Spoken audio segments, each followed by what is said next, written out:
you can see, I'm going to start off with, notice the shape of this. The reason that this is kind of like shaped around San Diego and it's only hitting the spots on the land is because when I went to create a new GMB or a new heat map, I came over here and I already have it in my history. If you guys haven't used this history function, it's really convenient. So that's pulling up that GMB. And then I can say HVAC contractor, right? So I'm going to set this up to be a mile in a 13 by 13 grid. And you can kind of see, where is this? Okay, so it's kind of like inland for whatever reason. It picks the center. By default, it picks the center of the service area. Okay, but really where I want it to be is over here. That's where I was doing my experimentation. So I can drag this with this icon right here in the top, this hand icon. I can drag this over to anywhere I want, right?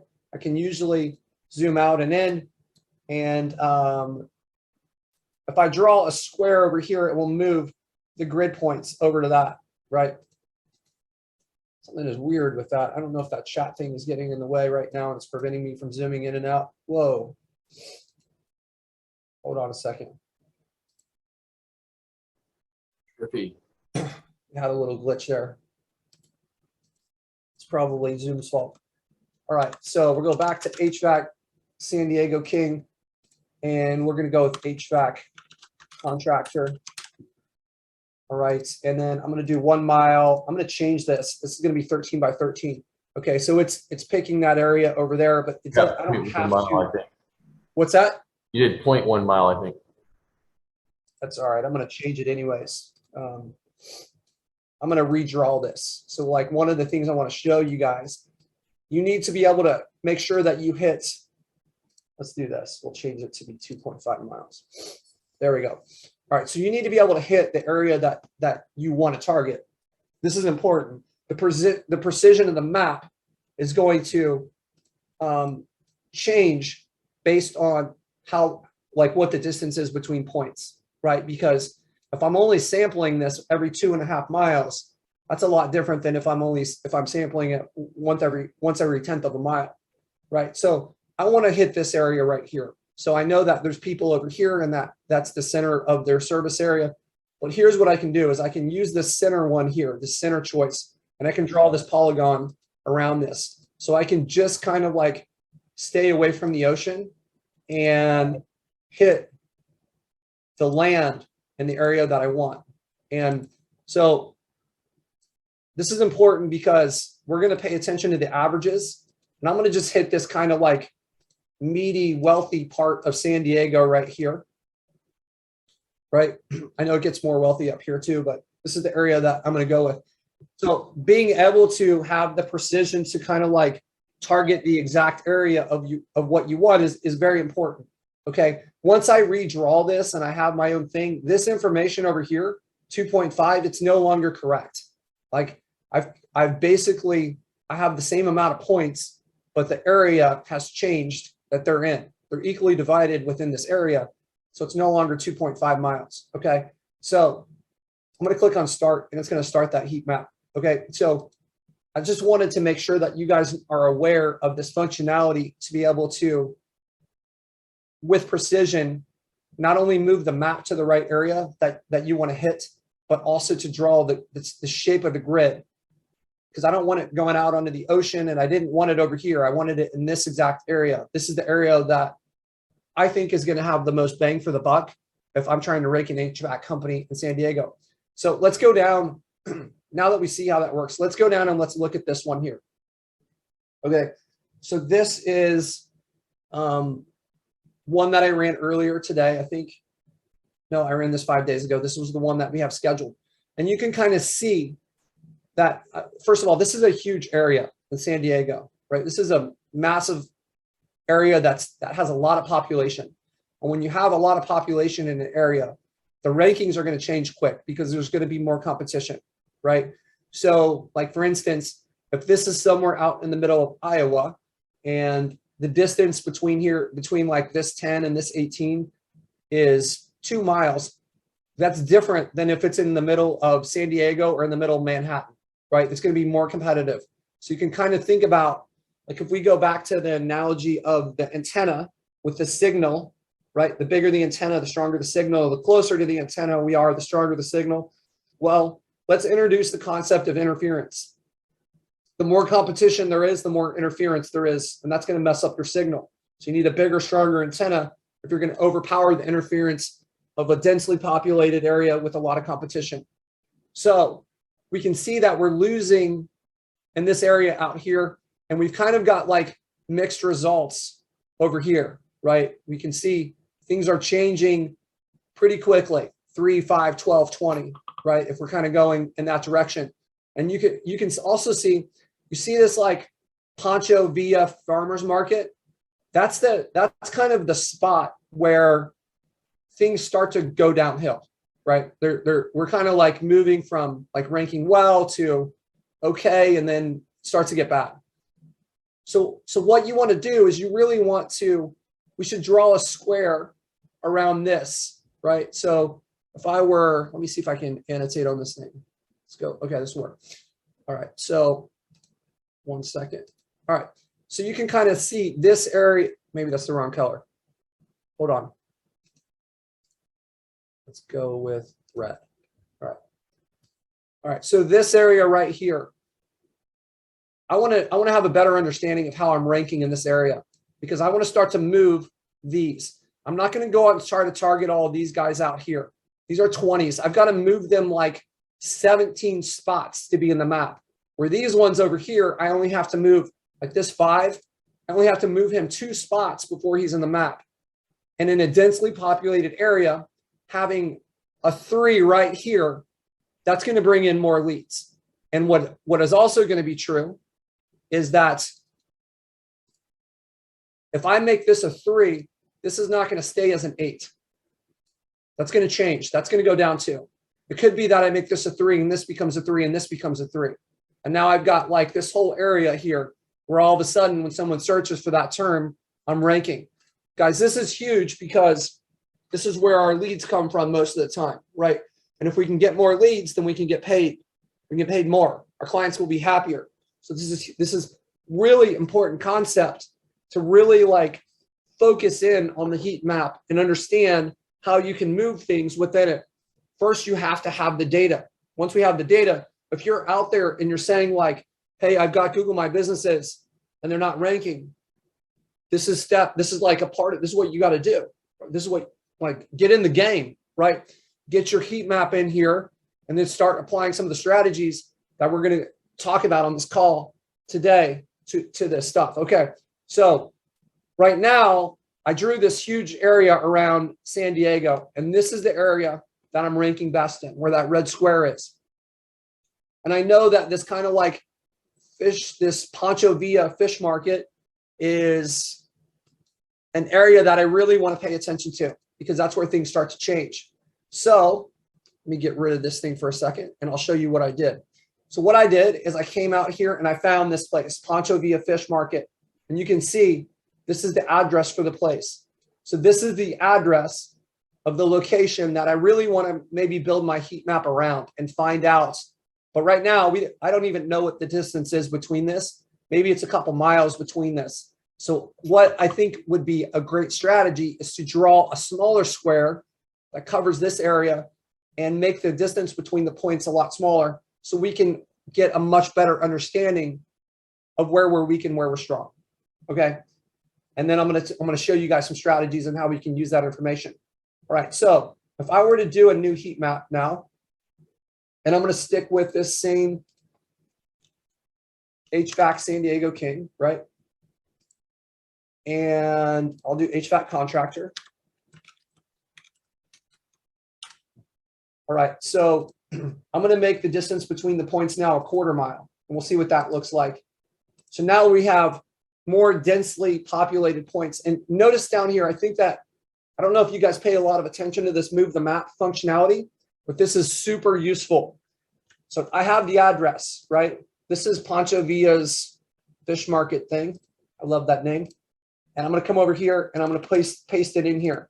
And it's going to make the center of the map right there on that address. So I just moved it directly to where I want to focus on, right? So now it's the center of a map that has a quarter mile between each point. You can also, if you find yourself that you're always moving the map, I could choose this option. I'm not going to, but I could make this be the default position for my Google My Business. So it's going to take into account the points and the size and the zoom level. And it's going to save that right in, and it's going to associate it with this. So whenever I run one, by default, it will be there. All right, so you can kind of see that we've got it centered now on this like Pancho Villa farmers market. And I'm going to run this heat map, but I've already done this. I did this before the call in preparation. I'm going to show you what we got. Hold on one second. Man. All right, so I think it is this one. Let's check this one out. All right, so if we look at this, and I guess I'll just open these up next to each other, right? Here's the one I ran a few minutes ago. Okay. Is that the one? Yeah, I think that's the one. So that's the one I ran a few minutes ago, right? And it's covering this huge area, and it's all like 20s.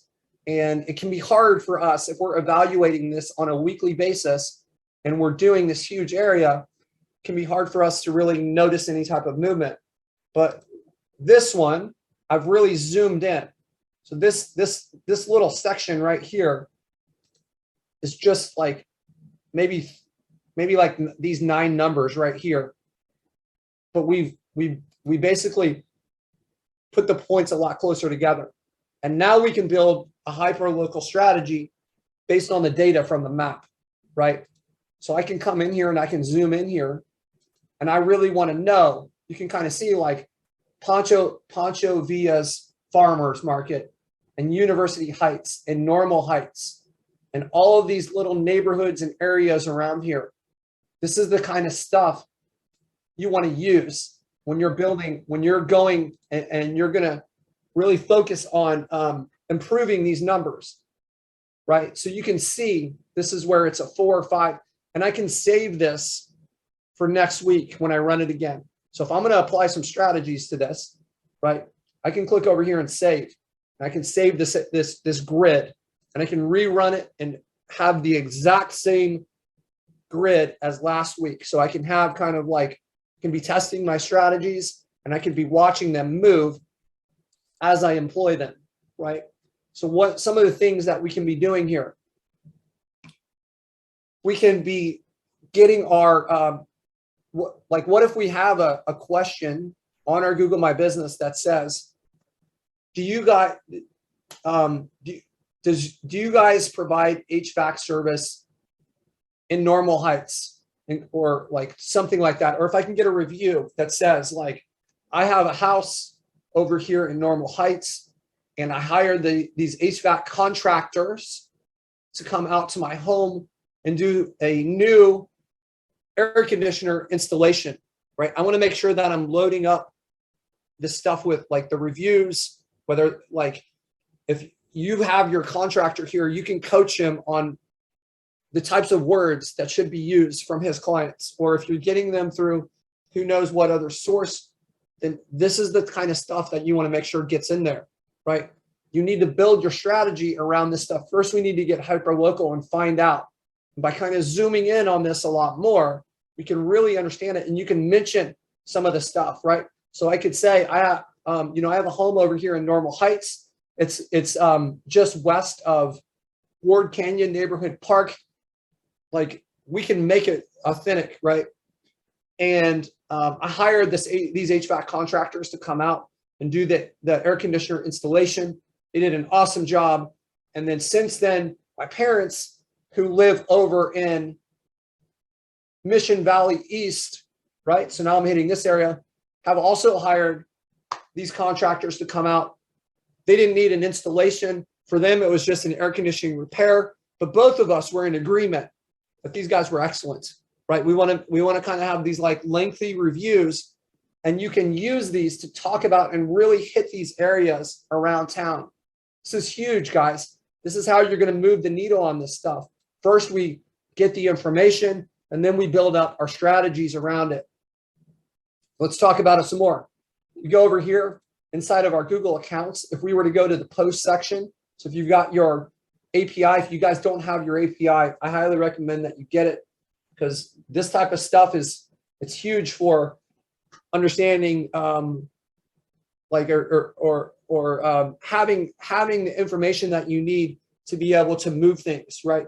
So I can make a post over here that says we are offering a special, maybe it's $100 off in air conditioner installation. And then I can go over here and start talking about the areas again. What were those things called? Was that Normal Heights? Is that what that area was? Normal Heights. Yeah, Normal Heights. Normal Heights, Mission Valley East areas. You don't have to do this $100 in the Normal Heights and Mission Valley East areas. Maybe you don't want to limit it like this, but you can work in these locations with your keywords into this, and you can upload an image, and I'll tell you that image should have the name that you're trying to target, right? So this image could be an air conditioner installation with Normal Heights as a part of the name, right? And when we get our reviews, we can have images uploaded, and those images can be named with what we're trying to target, right? Like my air conditioner installation, something like this. You want to think about it, this, if it's going to be posted with the review, then it needs to be from the perspective of the client, of the person who had the installation done, right? You want things to always be organic, right? When you reply to the review, like the review comes in, so let's go look real quick. Let's go over here, and if we click on the averages, because I've like eliminated the ocean and these other spots, now my averages are like, the averages are only taking into account the parts that I care about, right? So this is this company right here. They're the #1 company because their average is the lowest over this area. This is a huge area, and San Diego is really competitive, and HVAC is super competitive. So it doesn't mean that these guys are terrible because their average is a 15. When you go into these really competitive areas and competitive niches, then the average is going to go up for the top person. That's just the way it works. If I click on this and I go out here and I see that there's 83 reviews, I can see that they're not replying to the reviews. This could be a really good strategy for you guys when you're prospecting and you want to point out ways that they can improve things.